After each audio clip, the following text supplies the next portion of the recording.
Yo, what is good, Ninja? OJ over here from Player Essence, and welcome to another PE Nintendo Switch and gaming news video. Today we have some awesome information for you guys, like always, so let's go ahead and get right into it. So shoutouts and big shoutouts to Black Kite on Twitter. He does a great job of translating pieces from Japan, and recently I think it was Famitsu caught up with a bunch of different developers like they do at the end of the year to get basically their like New Year's gaming resolutions for their companies, and they all give quotes. So over the next couple videos I'll probably be talking about some of the more significant ones when it comes to the Nintendo Switch. So the first quote that we're going to get into is from Capcom's Ryota Nitsuma, and here is what he had to say on Capcom going forward in the Resident Evil franchise. So last year, we announced Switch version of Resident Evil Revelations, but I want to make more Resident Evil contents that please all.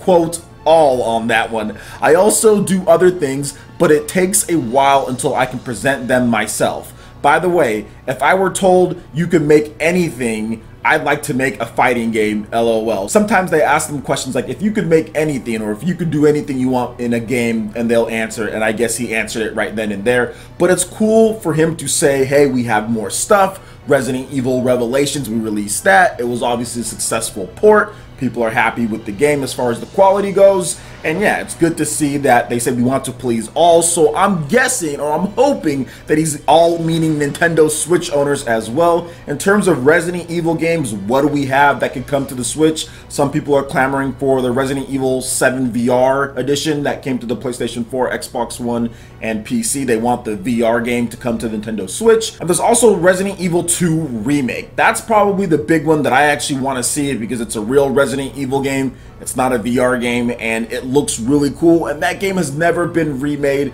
at all. It stars Leon S. Kennedy, probably one of the more popular Resident Evil heroes. I know he's my favorite Resident Evil hero out of all of them. I love Leon S. Kennedy because he starred in Resident Evil 4, and people love Resident Evil 2, especially from the original to the second one. It took like everything the original Resident Evil did and just said, okay, we're gonna do this, this, and more, you know? So it was a great game, even for its time. Heck, you can go back and play it right now, and while it's a little blocky and a little choppy here and there, it's still a really good game, so people are excited about that. They announced that remake a while ago at this point, so I'm hoping that we actually see something from there, some updated models, some first gameplay footage, something like that to just tease us like what's going on with this game, because a lot of people are interested in this one. A lot of Resident Evil 4 fans, a lot of old school Resident Evil fans want to be able to see the origin story, where Leon first started. So I think it's time. I think it's definitely time for them to show it off, and hopefully it comes to all, like he says, please all owners out there, especially with the Nintendo Switch. Resident Evil Revelations did well for it being another port on the system. It was on the top of the eShop charts from what we've seen. It was on the Amazon charts as well. So what do you guys think about this as far as what Capcom had to say on the matter when it comes to Resident Evil? What are you anticipating for Resident Evil in 2018? What would you like to see on the Switch or on other systems as well? You excited for Resident Evil 2 Remake? And if you could remake any other Resident Evil game, like if you could have them remake any other game for current generation systems, what Resident Evil game would you want them to remake? Let me know your thoughts in the comment section below. All right, and moving into the next article here, Valkyria Chronicles 4 gets a brand new trailer, plus we got about 40 minutes of gameplay. Late last night or early this morning, there was a live stream from Sega where they showed off the first debut gameplay, and it's looking amazing. It looks like Valkyria Chronicles 2, like what you would think what Valkyria Chronicles 2 would look like if it was continuing on the console side of things and never went to the PSP. And I know it's a little confusing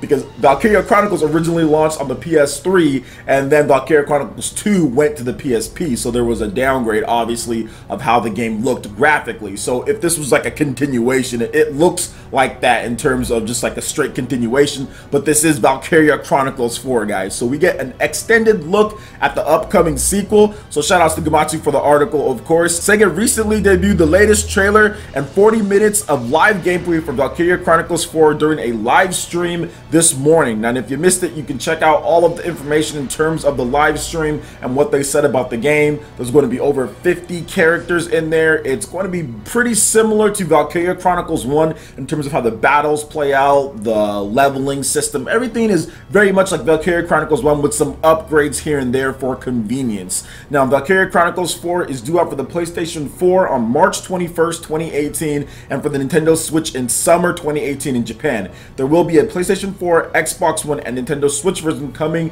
to the West in 2018, but that has not been detailed when in 2018 it's going to come, okay? So if it comes at the end of 2018 or something, it didn't magically get delayed like some things do. So yes, it just has a blanket release date in 2018. So the gameplay footage and the trailer, all that can be found. Obviously, this was a long live stream. I think it was around 2 hours and 30 minutes. They talk about the trailer, gameplay, limited edition DLC, joint operation with Squad 7. That's the original Valkyria Chronicles characters and all of that. So really cool. It's really cool, and I'm looking forward to this one. This is one of the things that I think with the Nintendo Switch has pretty much been a home run, is making sure we get these big RPGs. And you guys have heard me talk about it before, but I'm just so happy that it's such a turnaround. We had to wait so long for a major RPG on the Nintendo Wii U. There wasn't one until what, like Xenoblade Chronicles or something like that. I mean, there might have been one before that, but I can't think of another major RPG that was released before then on the Nintendo Wii U. So it's really good to see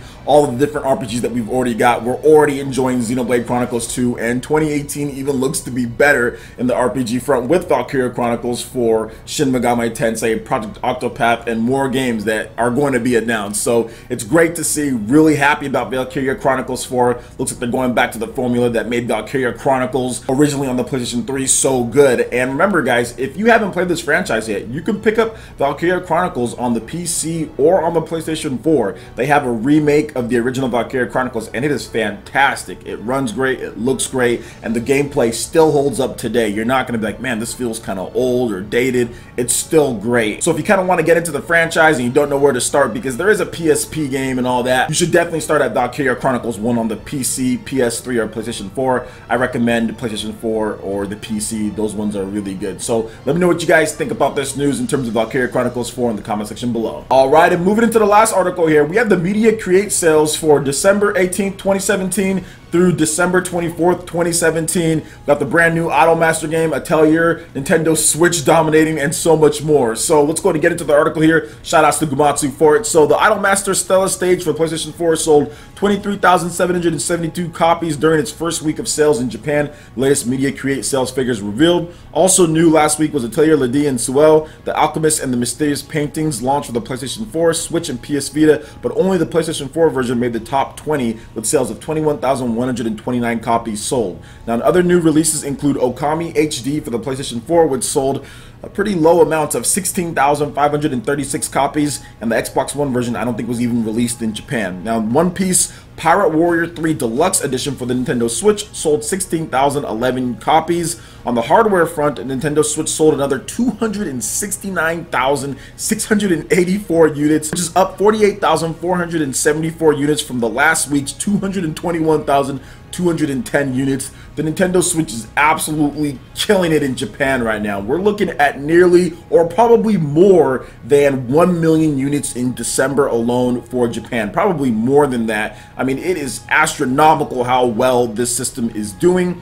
Now, the PlayStation 4 family of systems sold 67,257 units, and the Nintendo 3DS family actually outsold the PlayStation 4 with 80,637 units, despite the PlayStation 4 getting a number of brand new releases, and of course being a new system. Plus, there's that Monster Hunter PlayStation 4 as well. So the 3DS is still going 80,000 units. That's really good. Heck, if the Switch sold 80,000 units, I'd be like, oh, not a bad week in terms of how things did. But the 3DS sold 80,000 units. Now, in terms of software sales, Nintendo Switch completely dominated the top 20 for the most part. The top 10 was littered with Nintendo Switch games. People are really loading up for the holidays or the gift-giving season, whatever the case is. But Super Mario Odyssey, this game is just doing gangbusters. Once again, it was the top-selling game sold despite launching back in October, and it sold another 209,630 units. That puts it over 1 million units, well over 1 million units now, with 1,292,281 units. Then in the top 10, you had Yokai Watch Busters 2, Pokemon Ultra Sun and Ultra Moon. You got Splatoon 2 at number 4, and that sold 137,607 units. That's over 1.6 million units. Then Mario Kart 8 Deluxe cracked that 1 million units, so shout outs to Mario Kart 8 Deluxe. pretty much in less than a year, selling this much, selling 1 million in Japan alone. That sold another 100,000 units for the week in Japan for a total of 1,045,438 units. Then we had the Kirby Battle Royale game for the 3DS. And then number 7, The Legend of Zelda Breath of the Wild, which bumped up its sales considerably. That sold another 35,565 units for a total of 738,026 units. Probably going to cross a million sometime in 2018. And then Pokken Tournament jumped back into the top 10, which is amazing. And that sold another 27,053 units, and that's almost at 300,000 units sold. Now at number 9, ARMS for the Nintendo Switch jumped back into the top 10 as well with another 25,285 units, and that is almost at 300,000 units as well. But I think there is a little bit of a mistake, guys, so I'll see if I can get that corrected for you in terms of Pokken Tournament DX. They have the same numbers for Pokken Tournament and ARMS, so I'll make sure I give you guys a correct link to the numbers there. Also, Idolmaster, the Stella Stage, that was the only non-Nintendo system game in the top 10 with the 23,772 units. 1-2 Switch also kind of crept back into the top 15 with another 23,000 units. And there was some other Nintendo Switch games as well, One Piece like we talked about. Dragon Ball Xenoverse 2 actually crept back into the top 20 with another 15,000 plus units, and that's almost at 90,000 units, so almost 100,000 units in Japan alone for that game. Bandai Namco, you better get on it when it comes to things. And like I talked about here, the Nintendo Switch is dominating when it comes to the hardware sales. Nearly 270,000 units in Japan for this past week. That is really great sales. Nintendo Switch games are selling really good. Japanese developers, there's no excuse. There's literally zero excuse. Unless your game has been in development for like 3 or 4 years, like Grand Blue Fantasy or something like that, there is no excuse to not announce your future games on the Nintendo Switch. This is all the proof that we need here. Make your games for the Nintendo Switch, period. I mean, or you can have an Okami situation. So it's time. And I think Japanese developers cannot ignore this. And we're already seeing some good announcements, Attack on Titan, stuff like that. So we're going to get a lot more stuff in 2018 because of these amazing sales. So what do you guys think about this here? Let me know your thoughts on the Media Crate sales charts in the comment section below. All right, Ninja, that wraps it up for this video here. Go ahead and check out the links in the description below. We've got Facebook, we've got Twitter. Go ahead and give us a like and a follow on our social media. Really helps us spread the content of Player Essence across the interwebs in addition to YouTube. Also, make sure you check out our Patreon and YouTube live gaming page and consider supporting Player Essence. When you do so, it gets you access to all sorts of cool benefits, perks, rewards, and emotes via YouTube sponsorship. Well, check out the link in the description below and consider supporting Player Essence right here on YouTube. Hit that like button if you did like this video. Lets me know you guys want more content like this going forward in the future. And subscribe to Player Essence for the latest RPG, Japanese, and Nintendo gaming news. Thank you so much for watching. We'll catch you for the next video. Peace.